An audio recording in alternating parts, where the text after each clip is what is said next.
नाजरीन, पार्टियों के तसादम हों, झगड़े हों या तनाज़ात, तलखियाँ हों, उस हवाले से जब तक मौके पे जाके इन्वेस्टिगेशन न की जाए तो वो कुछ सामने नहीं आता। जो छुपा हुआ होता है या हक़ाइक़ क्या होते हैं, ये मौके की मुनासबत से वकूए पे जाकर ही अख़ज़ किया जा सकता है। मैं इस वक्त आपसे मुखातिब आ रहा हूँ चौधरी फजल रहमान, पाकिस्तानी ज़ेर कब्ज़ा जम्मू कश्मीर के आज़ाद कश्मीर कहलाए जाने वाले ख़ित्ता के ज़िला बिंबर की तहसील समानी के मज़ाफ़ाती इलाका पनियारी में। और पनियारी में जहाँ एक घर जो आप देख रहे हैं, ये एक मकान है और दूसरा ये वाला है। इन दो घरों के माबैन हुआ है झगड़ा और ये फौजदारी, उसके बाद ये मीडिया रिपोर्ट हुई हमारे पास और हम इस वक्त पहुँचे हैं आज पनियारी दोनों फ्रीकैन के असल स्पॉट पे। ये दोनों का वालिद हकीकी एक ही है, अलबत्ता इनकी वालदा दोनों फ्रीकैन की अलग हैं।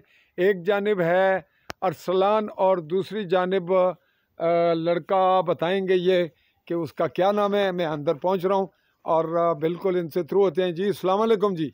वालेकुम सलाम। अच्छा जी, क्या ना जी तुसाने मुड़े गोंडी या दुए निके ना जिस नाल झगड़ा होया है? कोनी ना ना सही बता। अच्छा, तुसा ना क्या ना है? माड़ा खालदा परमीन। ते जिस बेटे की झगड़े च होया केस है उसना क्या ना है? ए अरसलान। अच्छा, झगड़ा कुत्थे होया? एथे एथे तुस क्या नहीं हो इत्थे होया? ए इत्थे इस वेड़े च एथे होया माड़े बेड़ा। ता तुस कुत्थे सो? असा मैं एथू अंदरू बाहर निकल गई होगी ता ए इयां फोन पोड़े आस्ते असरा करना। असरा दा उधरू इट्टा मारने त्रै इट्टां कौन मारना से? उए त्रै आपू ही एक हथा नाल मोबाइल पकड़े अस दूए पासे इट्टा मारना से। इट्टा मारना ते अरसलान कुत्थे से? अरसलान भी हथी सी ता फिर उसनी जनानी इट्टा उधरू मां उधरू दूआ भरा। अच्छा, ते मारो मार मारो मार फिर ओ तो कोई इट्टां पेइयां मी ओ माड़ा बेटा पिछे करना मैं बेटे की ये केड़ियां इट्टां सन? ओ इट्टां पेइयां उधर फिर मैं उधर ओ जेड़ी ओ कुत्ते कोल है? कुत्ते कोलों ओ दो इट्टां पेइयां इक हत्थै पेई है इधर चलैने विच। अच्छा, एक चलियाने विच है। चलैने ए तुस फिर इत्थे कोल सो पुत्रा ने? मैं पुत्रा ने कोल सा मैं बर्तन धोनी सा भी बेटा माड़ा रोटी बनाई है खान अंदर लगा गया। अच्छा, मैं जिल्लै आए इत्थे कुहाड़ियां सोटे इट्टां चुक्कियां मुकाबला आनियां मैं नियां हक्की बक्की हो गईयां नियां क्या हैगा। अच्छा, फिर इत्थे ओ फैरंग कीती है नहीं तक त्यम कीता ने फिर माड़े मी भी सट्टां लगियां न बाड़े बेटे की भी लगियां। फिर उत्थों आए न ओ कुत्थे रहन आला परला ए उस वेड़े चू ओ परले ओ परयों आया। ऐसे ये मकान है जरा सामने है, मतलब है विच तुसाने रास्ता कोई नहीं ना? ना इत्थे रास्ता तो ओ फिर किधरों आया सी? इधरों चढ़ गया पिछोकड़ू या कंधा टप गया? या कंधा टप गया आया लाग है ए दुआ है सिड़ लाग ऊपर चढ़या सीढ़ी लाग है, सीढ़ी यानी पौड़ी लाग है। पौड़ी लाग इथों आया है जेड़ी ये जगह है ये जेड़ी लभनी है पी हुन तुसें कैमरे उथों आया? ओ परली जगह नहीं जेड़ी ओ आटे जेड़ा परला। अच्छा, उथों इधर आया ते फिर तुसां ये सारी गल जिल्लै होई तुसें ओ मियां बीवी सन दोए सन मां भी भरा भी त्रै सन? चार जनानियां सन। चार किस तरह भाई? एक मुड़ा जेड़ा असली असगर उसनु दुआ भरा भी है? दुआ मज़र ओ भी मारने सी? ओ भी मारने वास्ते माड़े पुत्रै की उऐ मल्ली पिया पहला ते जेड़ी ओ फोन पोड़े आइयां करना इक हत्था नाल इट्टा मारना दूए हत्था नाल इयां करना आमना आइयां फोन मैं उसी कितनी बारी भाई मैं फोन पीछे करे ना। ते जेड़ी ओ दुई उसनी वालदा है ओ तुसानी सौकन है जी ओ भी नाल सी? ओ भी नाल सी। उन्हां क्या मारिया? उन्हां कोल क्या सोटी सी फांड सी? सोटे सन सारियां कोल इट्टां ते कुहाड़ियां ते तुसें फिर कैस नाल मारिया ने? इट्टां मारियां ने फिर असां पिछे होने रहे अंदर बनने रहे अंदर इट्ट तने लगी बच गए हो लेकिन लगियां ना। अच्छा, लगियां चोटां असां दवा माऊ पुत्रै की उसकी भी लत्तां पर मी इत्थे पिछे लत्तां पर चोटां। अच्छा, जिल्लै एह् झगड़ा होया फिर तुसें छड़ाया कुछ आपूं ही रोला मार ताड़ कर गए? फिर दवाई लाई आया कोई भी इत्थै कुण आवे घर कोल है ही तुसाने दो न अग्गे पिछे ते घर ही कोई नहीं? कोई भी नहीं अग्गे पिछे आबादी कोई नहीं ने तुसाने चफेरियां? कोई नहीं। फिर इस वाक़े तो बाद तुसां वो गए केड़े लै मार गए तुसें?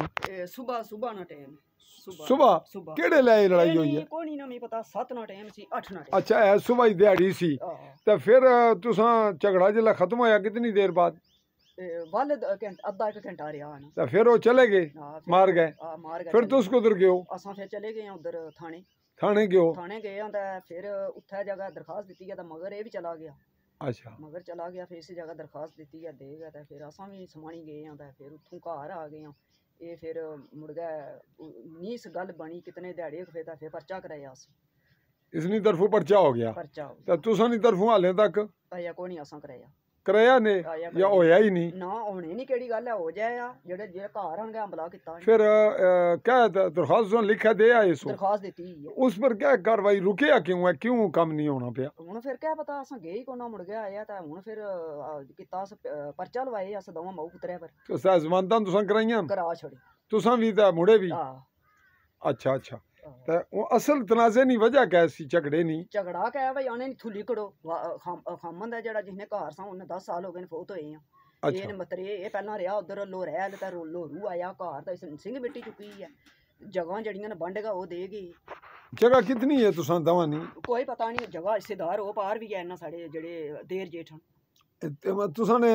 जने ने दो बीवियां सन दो एक विचों हो गया अली असगर दुए चू अरसलान वो कितने भरा न अली असगर वो चार ते दो इत्थे न बाकी दो एक ओ बुन्ने न उथे दो बुन्नन इन इत्थे बुनन ओ बुन्न वो जेड़ा दो सरकू बुन्ने ठकार वो जेड़ा इथू लभना पिया उस तू ले ओ लैन ओ बुन्नन अच्छा दूर है इधर इधर अच्छा फिर मतलब उन्ना झगड़े विच उन्ना भी जगह अनगा तुसां मंगी ओ इसने धड़ा करने न तुसां ना या अलग न दुए केड़े जेड़े भरा इसने दुए नली असकर ने ओ सारे ना इकन इक्का कुछ हां इकनगे माड़ा ते तुसां ने दो बीवियां सो तुस जी ते दोवां विचों पंज चार ओ भरा ते एक तुसां ना कल्ला इया गल है ते जिमी बराबर होई ना फिर बराबर ही है ना फिर या ना पंज चलो पंज हिस्से भी होन तुसां कोल घट है या उन्हां कोल असां गोनी बंडी है हाले वंडी नहीं बंडी कोई मुश्तरका चलनी है अभी वो चलियां ओ जेड़े ना मियां सन ना साढ़े ओ कुणे मार के देगी भाई है तू रखता है ये तू सामता है ये तुम्हारी अपनी ते उसी आखने ना घरै नहीं वंड कीती इसी अच्छा हुन तुस कुछ होर आखने हो गल इस मामले च मैं सुनी रिपोर्ट फिर क्या तुसां क्या आखने हो माड़ा बेटा भी नहीं घर मी देर होनी है मैं बस ठीक है जी नाजरीन ये थी रिपोर्ट जो हमने यहाँ मौके पे कलेक्ट की अरसलान अभी तक यहाँ नहीं पहुँचा ताहम उनकी वालदा ना तुसां क्या दसिया खालदा परवीन ता जने ना क्या ना से जेड़े फौत हो गए चौधरी असलम खालदा परवीन बेवा चौधरी असलम का बयान कलेक्ट हुआ। इससे कबल अजी हमारे पास अली असगर की स्टेटमेंट आ चुकी और इस तरह अब तक की सूरत हाल में ग्राउंड रियलिटी में जो कुछ सामने आया वो आप नाजरीन की नज़र में आपसे मुखातिब रहा चौधरी फादरमान अली न्यूज़ के प्लेटफॉर्म से। अगले मरले तक इस रिपोर्ट का अगला फॉलोअप ज़रूर देखिएगा। AA स्पेस दे के न्यूज़ लिखिए। तब तक के लिए चाहूँगा इजाज़त। अल्लाह हाफ़िज़।